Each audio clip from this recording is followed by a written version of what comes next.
coming in on Sunday. So your typical shift is an 8-hour day, and you may be pulling a few extra hours here and there around your part-time work.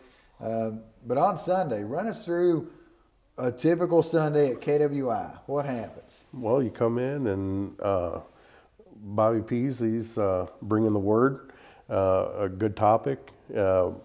Breakfast is provided, biscuits and gravy. Gotta love that.